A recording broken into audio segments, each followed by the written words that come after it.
반갑습니다. 장종용 시장점검입니다. 예, 오늘 코스피 지수 또 빠졌습니다. 또 빠졌고 외국인 매도가 굉장히 많이 나왔습니다.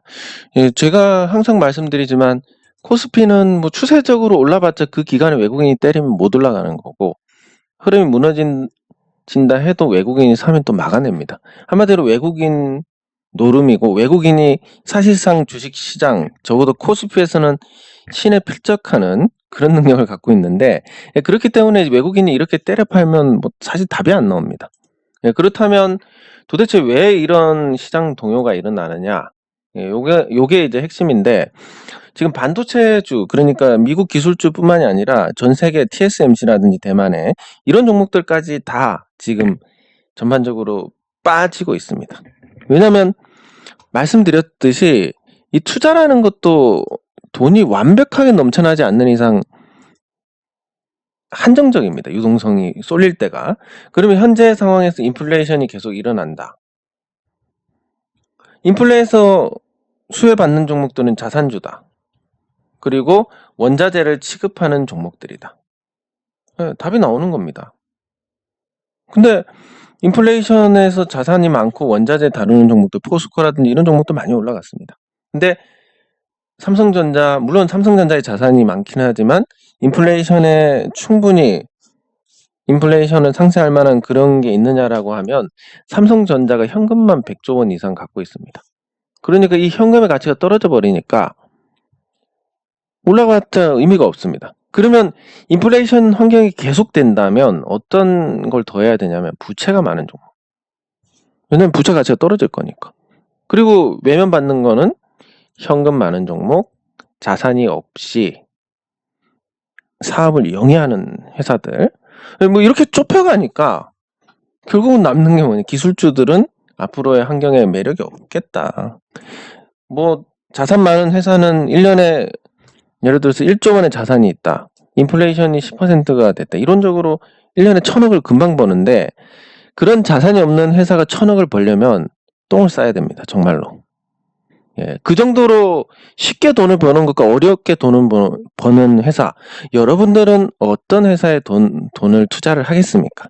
쉽게 돈 버는 회사에 투자를 하겠습니까? 어렵게 돈을 버는 회사에 투자하겠습니까? 당연히 쉽게 버는 회사로 가는 거고 그래서 이 시장 판도가 바뀌고 주도주가 교체가 될 수밖에 없는 그런 수순을 밟아 나가는 겁니다.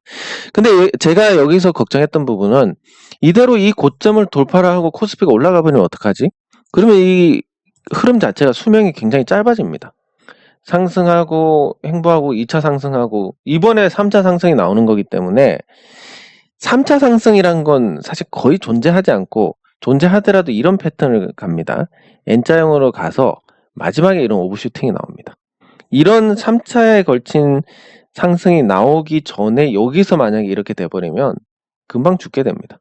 근데 적당히 에너지를 모으고 가는 게 맞고 그래서 여기서 올라가면 그림이 안 좋아지는데 그러니까 제가 말씀드리는 것은 그 수순대로 밟아 나간다는 개념보다 그런 쪽으로 갔을 때 어떤 대세 상승장의 확률이 줄어든다.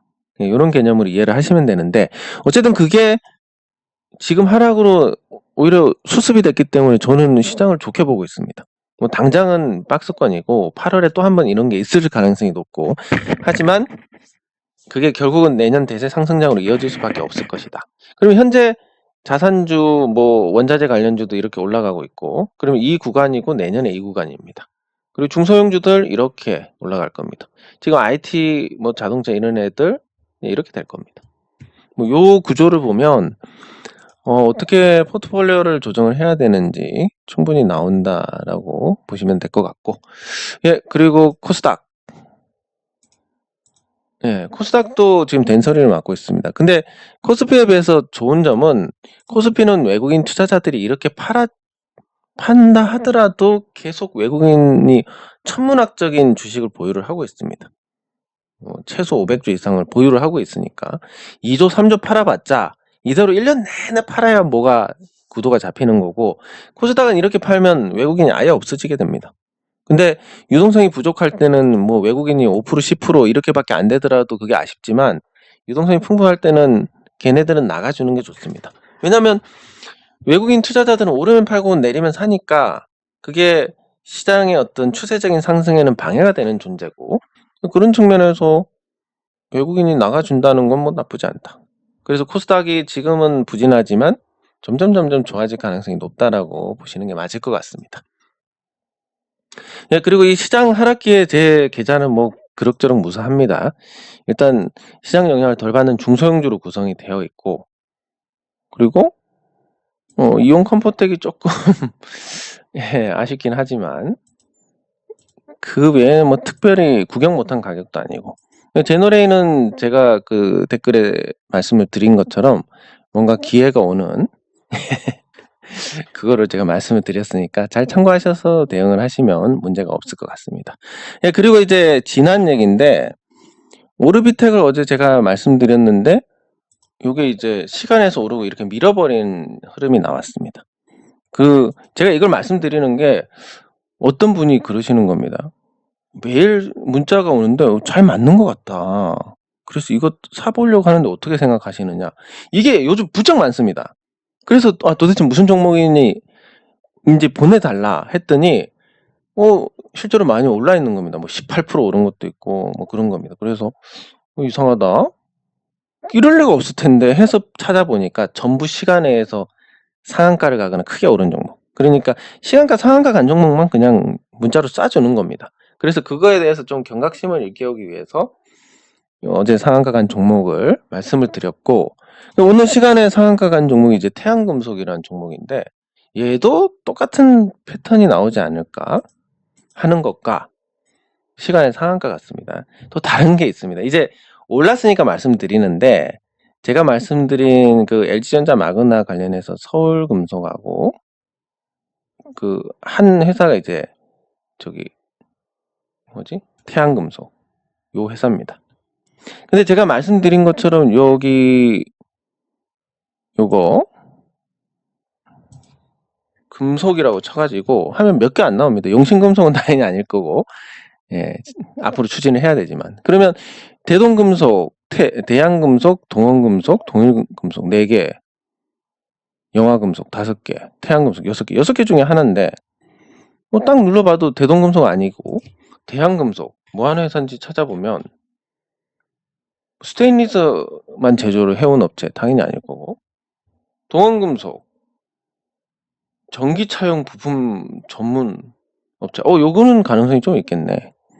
예, 동일금속, 예, 크레인 뭐 굴삭기용이니까 얘도 아닐 거고, 영화금속, 자동차 부품.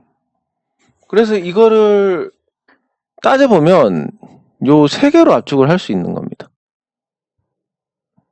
영화금속, 태양금속, 동원금속, 이 3개로 압축을 할 수 있는 거고, 예, 그래서 3개 중에 하나겠지 정도는 생각을 하셨을 건데, 지금 흐름만 보면 영화금속은 빠져 있고,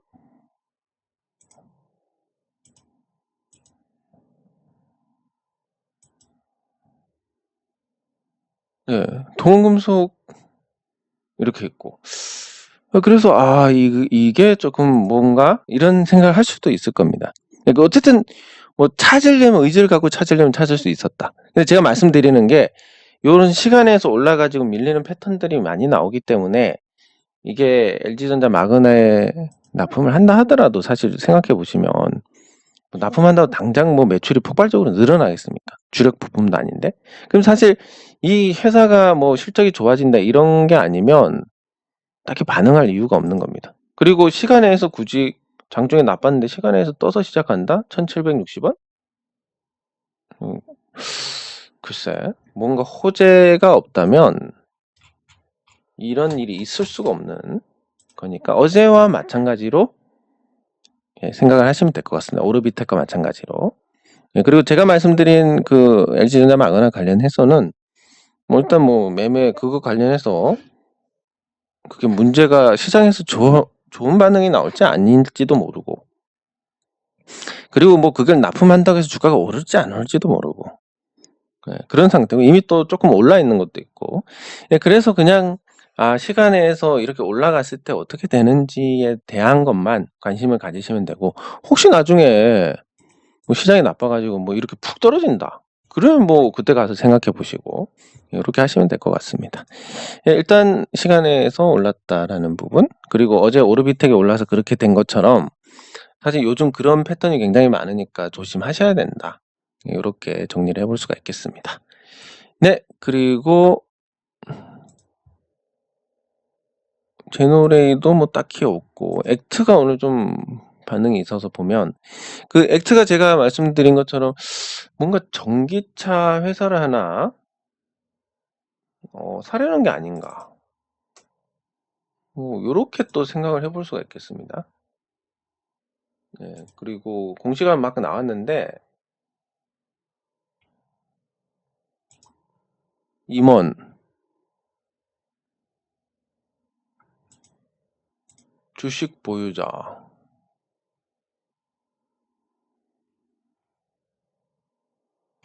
주식 매수 선택권에 대한 행사니까 특별한 건 없는 것 같고, 저거는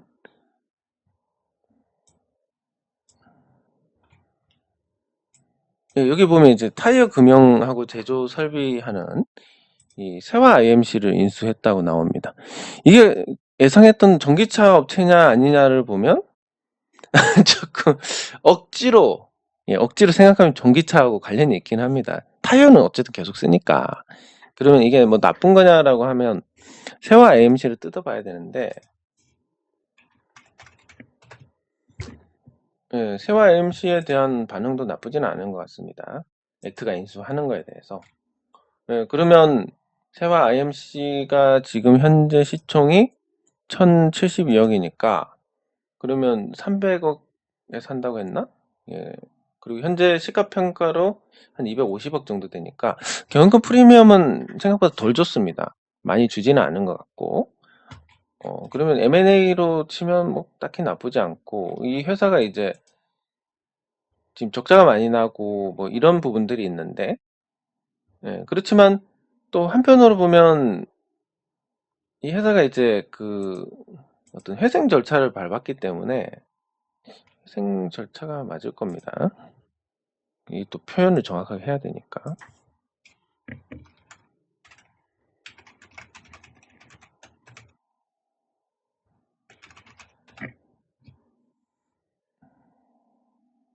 아,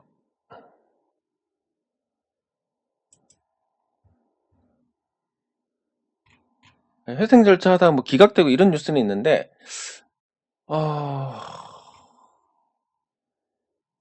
근데 이게 또 요런 뭐 나쁜 뉴스들도 있으니까,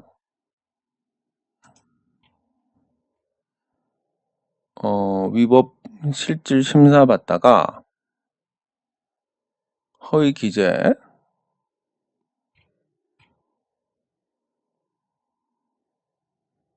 이렇게 되면 이제 뭐 주인이 바뀌는 게 맞을 건데, 어쨌든 이런 문제가 있으면,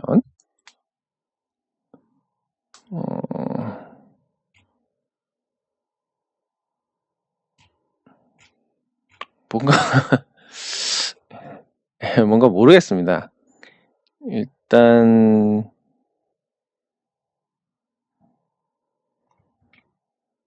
뭐 40억의 경영권을 보장한다?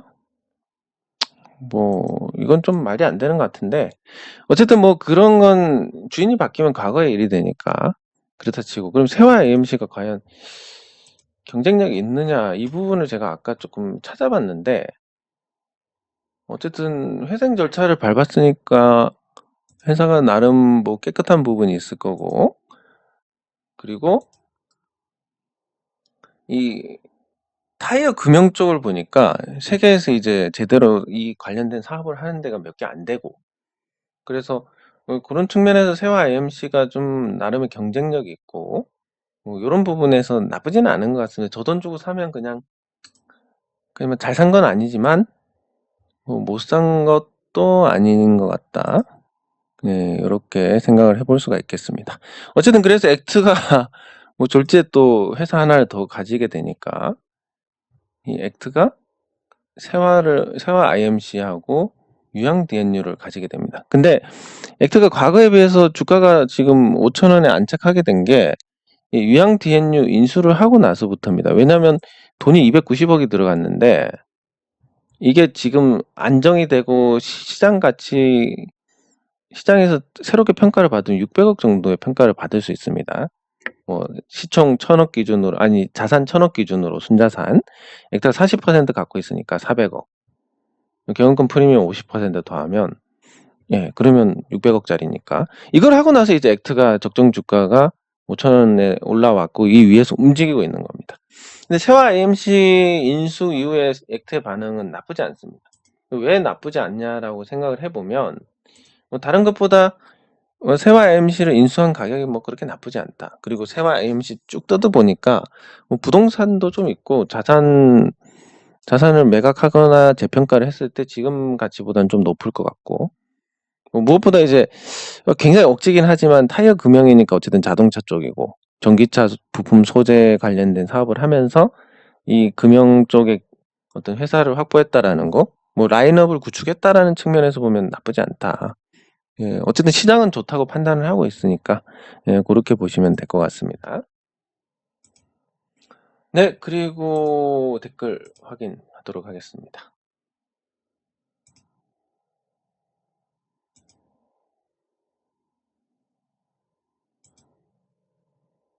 저랑 친했던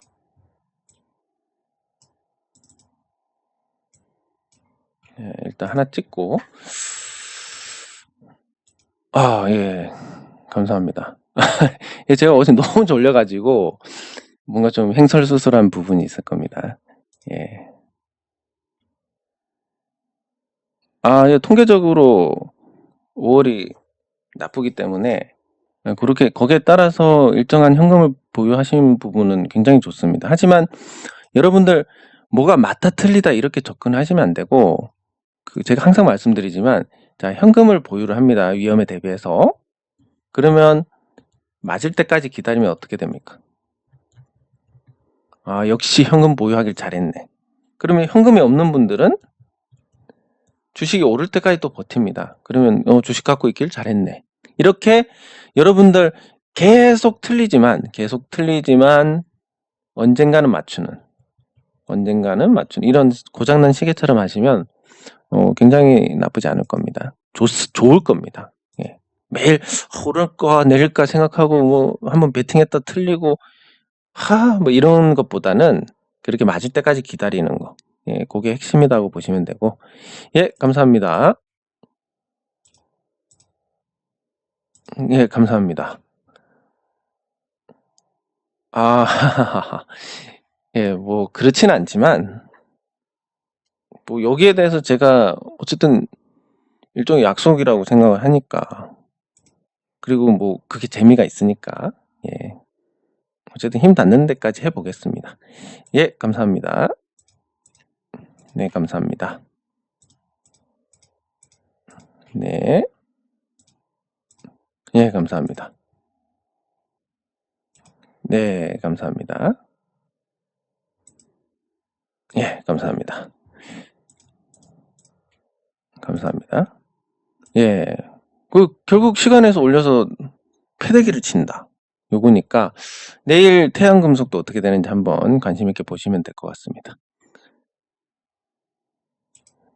근데 이거에 대해서 제가 잠깐 설명을 드리면, 자, 계속 제가 여러분들 수급 관점에서 보시라고 말씀을 드리는 게, 재료가 올라갈 때도 유행처럼 이때는 이 재료로 올라갔지만 나중에는 이 재료로 안 올라갈 수 있다. 이런 것처럼 이게 결국 재료도 유행입니다. 그러면 주가를 볼 때는 수급적으로 봐야 되는데, 자, 네이버를 보겠습니다. 네이버가 2018년만 해도 10만 원짜리였습니다. 2018년 네이버하고 지금 네이버하고 뭐가 다릅니까? 저는 딱히 모르겠습니다. 라인이 해외에서 그건 모르겠습니다. 저는 모르겠고, 어쨌든 10만 원짜리인데 시장이 좋아졌고 이런 거 감안하더라도, 자, 네이버의 역대 최고가를 보면 20만 원이었습니다. 그러면 이 10만 원대에서 20만 원까지 올라가는 걸 보면 굉장히 1년 이상 이렇게 매물을 소화하면서 갔다가 또 조정받고 회복합니다. 이렇게 하면서 이제 신고가로 가게 됩니다. 신고가로 가게 되면 네이버의 모든 주주는 계좌에 어떻게 되어 있겠습니까? 빨간불이 찍혀 있습니다. 이 빨간불이 찍혀 있는데 여러분, 나는 빨간불만 보면 못 참겠는데 왜 빨간불 찍혀 있다고 안 판다고 얘기를 하느냐 생각을 하시면 이렇게 생각하시면 됩니다. 여러분들처럼 그런 의문을 가지는 분들처럼 빨간불만 보면 못 참는 분들은 이미 이 과정에서 신고가 찍기 전에 이미 다 팔았습니다. 그리고 신고가까지 보유한 사람들은 전략적으로 보유를 하거나 아니면 수익이니까 더 편하게 지켜보거나 이게 가능한 분들만 남아있다라는 거고, 그분들의 매도가 없으니까 약간의 매수만으로도 이렇게 시원하게 올라갑니다. 그리고 조정받고 다시 올라가고, 그런데 여기 거래량을 보시면 여기서 올라갈 때 요 힘보다 조정받고 다시 올라갈 때 힘이 훨씬 더 든 게 확인이 됩니다. 요 구간만 비교를 해보면. 이게 왜 그랬냐면 여기에 있는 매물을 다 소화를 해야 되니까 다음번에 올라갈 때는. 그럼 이렇게 꺾이고 나서 다시 반등할 때는 또 이 매물을 소화를 해야 되는 겁니다. 가격이 높아졌는데. 그럼 점점 더 많은 이 주식을 사야 될 점점 더 많은 사람이 필요할 것이고, 종국에는 내 주식을 사줄 바보가 더 이상 없어졌을 때 결국은 주가가 폭락을 하게 되는 겁니다. 그래서 그런 맹점에서 보면 사실 어떤 서비스가 부각이 되거나 웹툰이 상장하거나 이런 거 해봤자 돌이키기가 힘들 겁니다. 저걸 돌이킬 수 있는 가장 확실한 방법은 자사주 매입이나 이런 걸 해서 시장에서 수급을 만들어야 됩니다. 회사가 시장의 수급을. 그거 외에는 방법이 없다고 보시면 되고. 예, 감사합니다.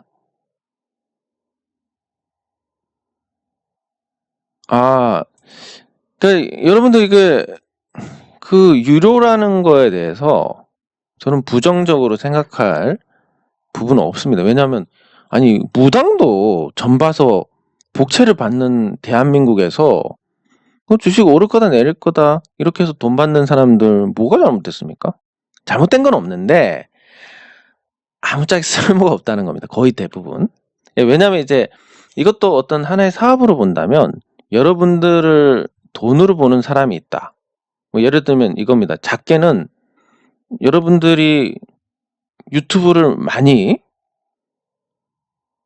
그러니까 예를 들면 자 유튜버로서 수익이 목적이다. 그럼 자극적인 영상을 계속 올려가지고 그게 여러분들께 어떤 폐해를 끌어오는지도 모르고 그걸 계속 올려가지고 자기 수익을 목적으로 한다. 여러분들 돈으로 보고 이런 사람들 때문에 이제 피해자가 생기는 겁니다.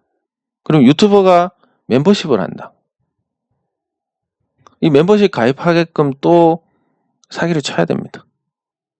이러면서 이제 문제가 되는 거지. 그냥 정당하게 건전하게 내가 뭔가를 제공하고 돈을 받겠다. 이게 자본주의 사회에서 잘못됐다고 할 수는 없는 겁니다.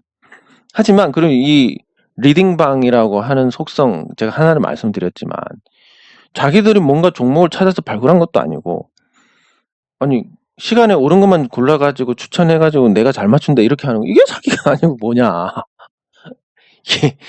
이게 진짜 너무한 겁니다. 근데 이게 안타깝게도 이걸 모르고 못 찾아내시는 분들이 더 많다. 왜 오르는지 조금만 보면 시간에 올라간 건데 이것도 장난하나? 이렇게 되는 게 정상이지만 진짜 올라가네. 이거 가입해야 되나 말아야 되나? 이렇게 되는 겁니다. 이게 너무 안타까운 일인 겁니다. 예. 네, 감사합니다. 저는 3,200, 3,300이 아니라 3,000 이하에서 한 3,300, 뭐 이 정도 보시면 될 것 같습니다. 일시적으로 깬다 정도, 3,000을. 예. 온 적이 있고, 예. 그래서 이거를 이런 식으로 하는 겁니다. 예, 감사합니다. 예, 감사합니다. 하이브. 제가, 이 하이브가 이제 예전에 빅히트인데, 이따가 같이 살펴보도록 하겠습니다. 일단 뭐 저는 되게 부정적으로 보고 있지만, 제가 이건 너무 내린다고 강조를 하다 보니까, 나중에 칼 맞을지도 모르니까, 적당히 하시라고, 예, 그런 경고까지 들었는데, 예, 조금 이따 살펴보도록 하겠습니다.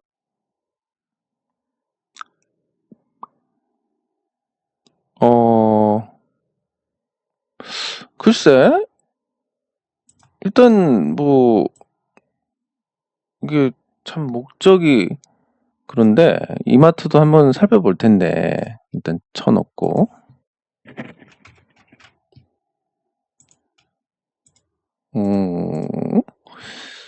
일단 이마트가 내수주인데 내수주에서 뭔가 기대를 그렇게 크게 할 만한 게 있는가에 대해서 예를 들면 이런 겁니다. 서울에 서울의 아파트가 핫하니까 서울 아파트를 들어갑니다. 근데 많이 올랐기 때문에 굉장히 리스크한 부분이 있고 그렇지만 들어가서 수익을 낼 수 있을 겁니다. 그리고 지방 아파트들 중에서 한적한 데는 가격이 안 오릅니다. 그럼 사실 이마트를 비교를 하면 지방 아파트는 똑같습니다. 오른 게 없으니까 내린 것도 없고 그리고 쿠팡하고 경쟁을 할 수 있는 어떤 인프라를 갖추고 있으니까 시장 관심을 받을 수도 있을 것이고 하지만 받을 수 있을 것인데 못 받았으면 그만인 겁니다. 100% 받으니까 제가 여러분들 이거 안 사면 저한테 총 맞습니다. 사십시오 한 것도 아니고 그렇지 않습니까? 그래서 일단 뭔가 되게 어떤 변동성이 큰 종목에서 뭔가를 기대를 했다면 모르겠는데 지방 아파트와 같은 종목을 매수를 해서 큰 수익을 기대를 한 것 자체가 잘못됐다라고 볼 수 있습니다. 그러니까 이 종목은 원래 그런 건데 안 올라가니까 잡주가 되겠다 이렇게 생각하시면 이게 투자에 대해서 조금 더 한번 정비를 해보시는 게 좋지 않을까. 예.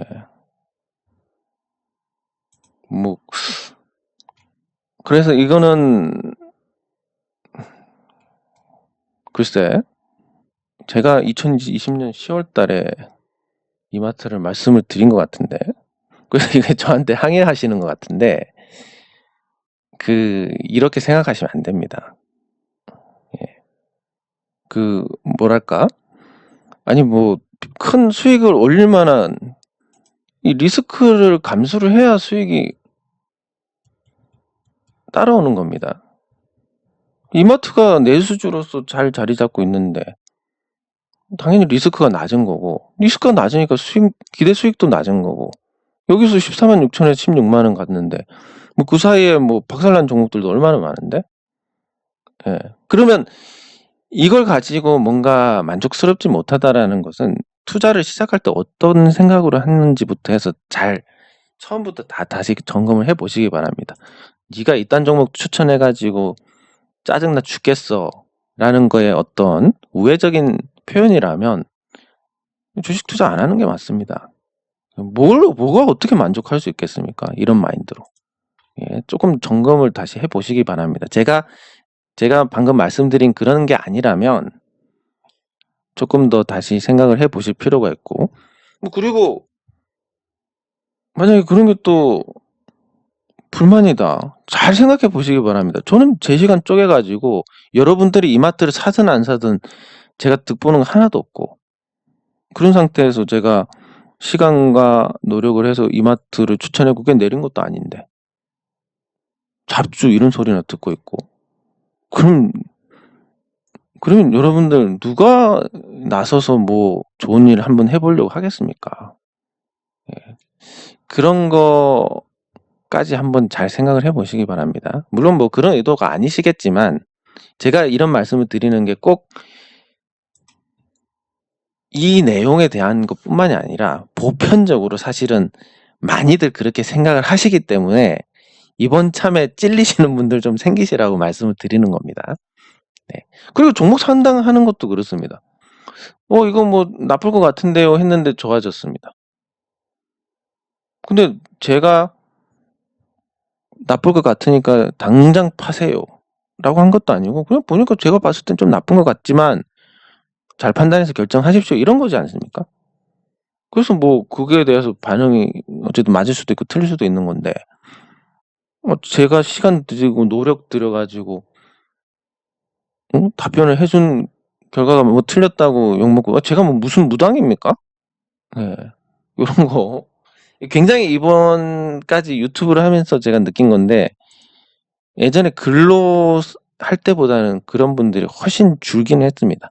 그만큼 투자자들이 성숙이 됐고 또 한편으로는 이 글에 대한 거는 검색하면 나오니까 그냥 뭐 제가 미운 사람들이 검색을 해서 그거 뭐 상담했는데 내렸다 이런 식으로 거짓말도 많았을 것이고 그래서 뭐 사실 이게 큰 문제는 아니지만 사람이 심리적으로 그렇습니다. 뭔가 잘못되면 남 탓을 하고 싶은 게 기본적인 어떤 프로세스이기 때문에 그거를 우리가 극복해 나가지 않으면 우리는 그냥 설계된 대로 살게 됩니다.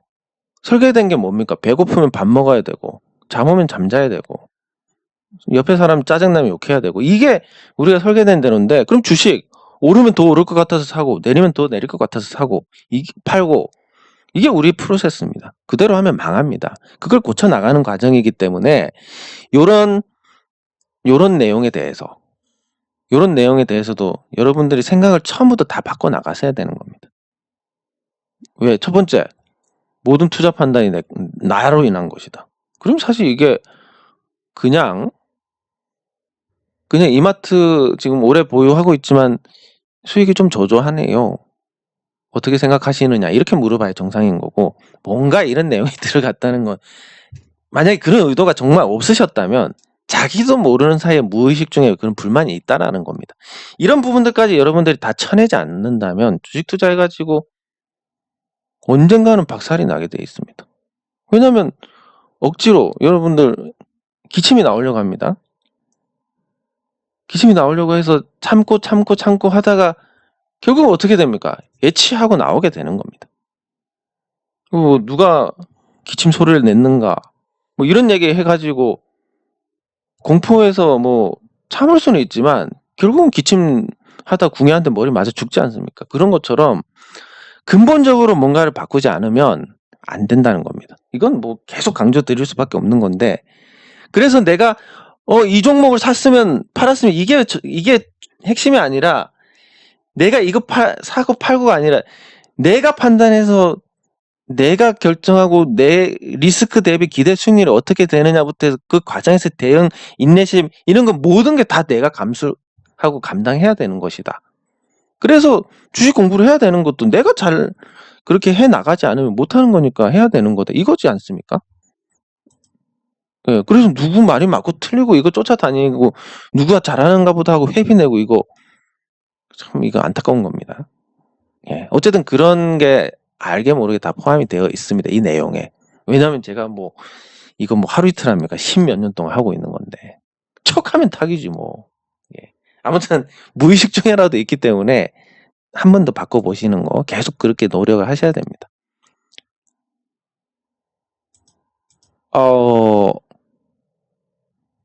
액트가 유상증자를 해서 투자금을 마련한다? 글쎄. 뭐 일단 여기 공지 보시면 가능성은 다 점검을 해야 되니까 자 150억이 들어왔고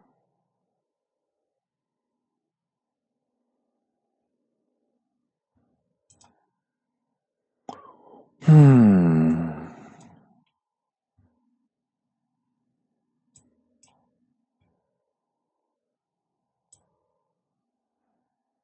310억. 예.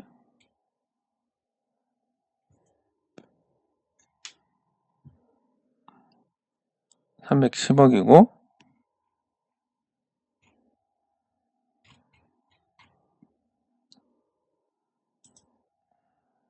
이번에 조달한 게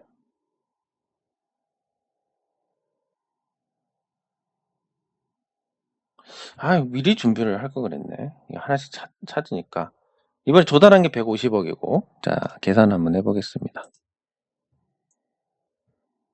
310억 그리고 150억 이번에 조달한 거 나가고 주식 매수 선택권을 행사를 하면 자금이 일부 들어올 겁니다.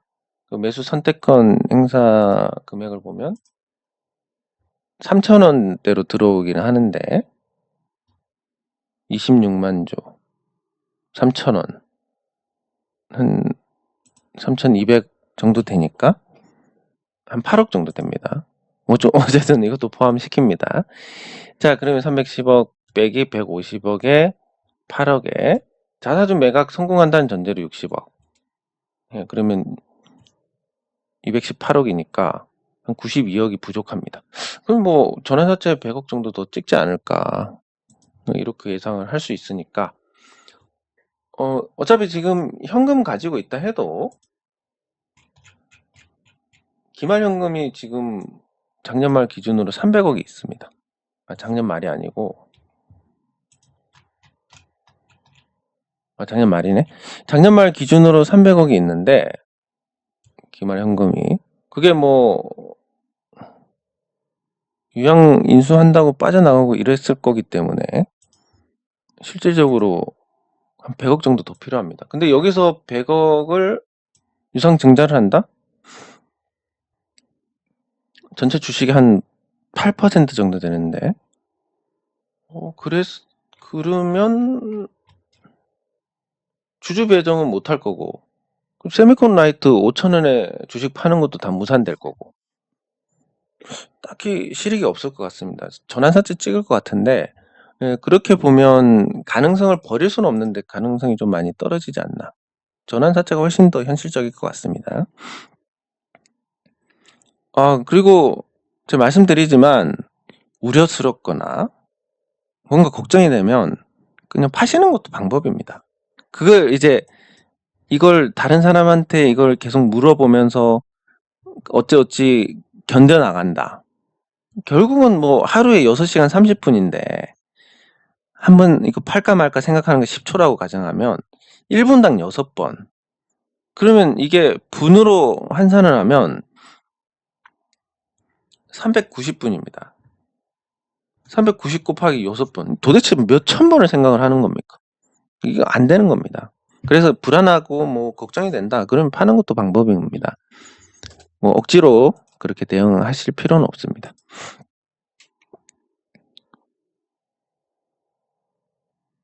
십자는 그냥 쉰다라는 개념으로 보시면 됩니다. 그냥 뭐 누가 이런 얘기를 하는지 모르겠지만 그냥 뭐 화면을 보고 이제 해석을 하는 거지. 십자 모양 상승 추세에서 이런 거 나오면 쉬었다가 다시 가는 경우가 많은데 하락 추세에서 십자 그대로 이어지는 글쎄 뭐 어디서 그런 얘기를 하는지는 모르겠는데 일단 뭐 특별히 의미를 둘 필요는 없을 것 같습니다. 예, 이렇게 댓글 확인 완료했고 시간 사슬이 좀 길어가지고 시간이 좀 많이 지연이 됐는데 하이브 보도록 하겠습니다. 자, 하이브가 상장 이후에 한번 얻어맞고 박살났다가 조금 살아나긴 했는데 이 살아난다는 개념도 어떻게 보면 자기들이 팔기 위한 잘 팔려고 하는 그런 관점에서 관리를 해왔다라고 보는 게 맞을 겁니다. 그러면 실적 측면에서 뭐 예상대로 하이브가 뭐 2,400억 이렇게 흑자가 난다고 해도 굉장히 좀 부족하고 뭐가 어떤 이벤트가 있고 뭐가 있고 의미가 없습니다. 거기에 따라서 주식을 살 사람들이 얼마나 있는지는 모르겠지만 상장 초에 이 거래량을 보면 요거 3년 안에 극복하기 힘들 겁니다. 이거. 그러면 뭐 호재 터졌다라고 해서 올라가면 때리기 바쁩니다. 안 올라갑니다. 이러면. 왜 호재도 안 올라가지? 때릴 사람이 많으니까 안 올라가는 겁니다. 그래서 그런 거 생각하셔가지고 항상 그렇지만 같은 재료에 같은 반응이 나온다고 생각하는 자체가 틀린 겁니다. 그리고 뭐 합병해가지고 뭐 하고 기업 가치에 어떤 변동 상황이 없습니다. 그리고 지금 빅히트 방탄 의존도가 높기 때문에 하이브가 그거를 극복하기 위해서는 다른 연예인들을 키우거나 이 스카웃을 해야 되는데 키우기에는 시간이 너무 많이 걸리고 그렇다고 또 그 사람들이 성공할지 실패할지도 모르고 뭐 이런 상태다 보니까 뭐 그래서 아무래도 좀 어떤 기대할 수 있는 부분이 떨어지지 않나. 다른 거 인수해서 연예인 늘어나봤자 그게 무슨 도움이 되겠습니까? 뭐 물론 거기서 매출이 발생하고 의존도가 줄어드는 것처럼 보이는 그런 효과는 있겠지만 그 이상 그거를 하기 위해서 회사 자금을 막 쓴다? 굉장히 뭐 바람직하지 않다라고 봅니다. 그리고 이마트, 예, 이마트가 많이 떨어졌습니다. 뭐 사실 이거에 대한 대응도 그렇습니다. 이마트가 뭐 샀는데 올라갔다. 팔고 다시 사고 팔고 다시 사고 팔고 다시 사고 뭐 이렇게 하시지 그러셨습니까? 이러면 어떡합니까? 뭐 이게 그러니까 뭐 지나고 나서 그림이 다 그려진 상태에서 얘기하는 건 굉장히 쉽습니다.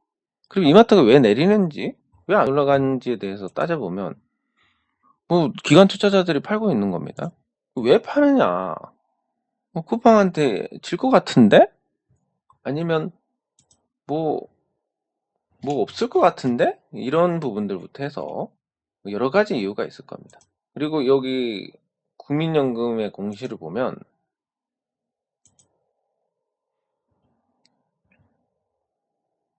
국민연금이 팔았습니다. 아, 판 쪽이 국민연금이 팔았구나. 뭐 누가 작정하고 파는데 주가가 어떻게 올라가겠습니까?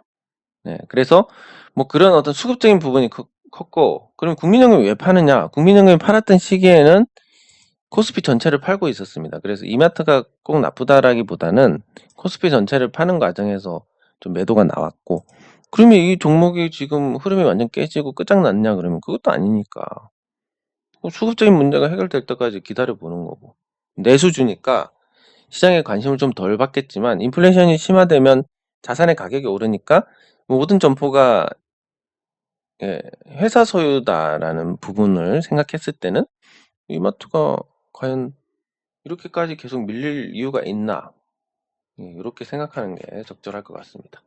어쨌든 이마트는 지금 가치 대비 절반도 안 되는 종목이고 뭐 실적 전망에 비해서 주가가 높은 것도 아니고, 그런 저평가 종목들이 한번 불이 붙기 시작했을 때 어떻게 올라가는지를 포스코가 잘 보여줬으니까 뭐 그만큼 이런 일이 있을 때까지 기다리거나 아니면 뭐 중간에 변동에 못 견디겠으면 팔거나 뭐 그냥 감당할 수 있을 만큼 해야 됩니다. 내 마음이 못 견디겠는데 그거 주식 갖고 어떻게 수익 내겠습니까? 뭐 포스코도 이런 시기가 있었고 포스코가 이 시기에 18만 원, 9만 원 이거 할 때 포스코가 뭐 40만 원 간다고 생각한 사람이 몇이나 되겠습니까? 근데 이렇게 가는 겁니다. 그러면 맞을 때까지 기다리는 거고 중간에 못 견디겠으면 나가야 되는 겁니다. 예. 그게 억지로 한다고 되는 게 아니니까. 예, 그렇게 대응에 대해서 간단 명료하게 판단을 해 나가는 것도 방법이 될 수 있습니다. 예. 장 종료 시장 점검은 여기서 마치도록 하겠습니다. 수고하셨습니다.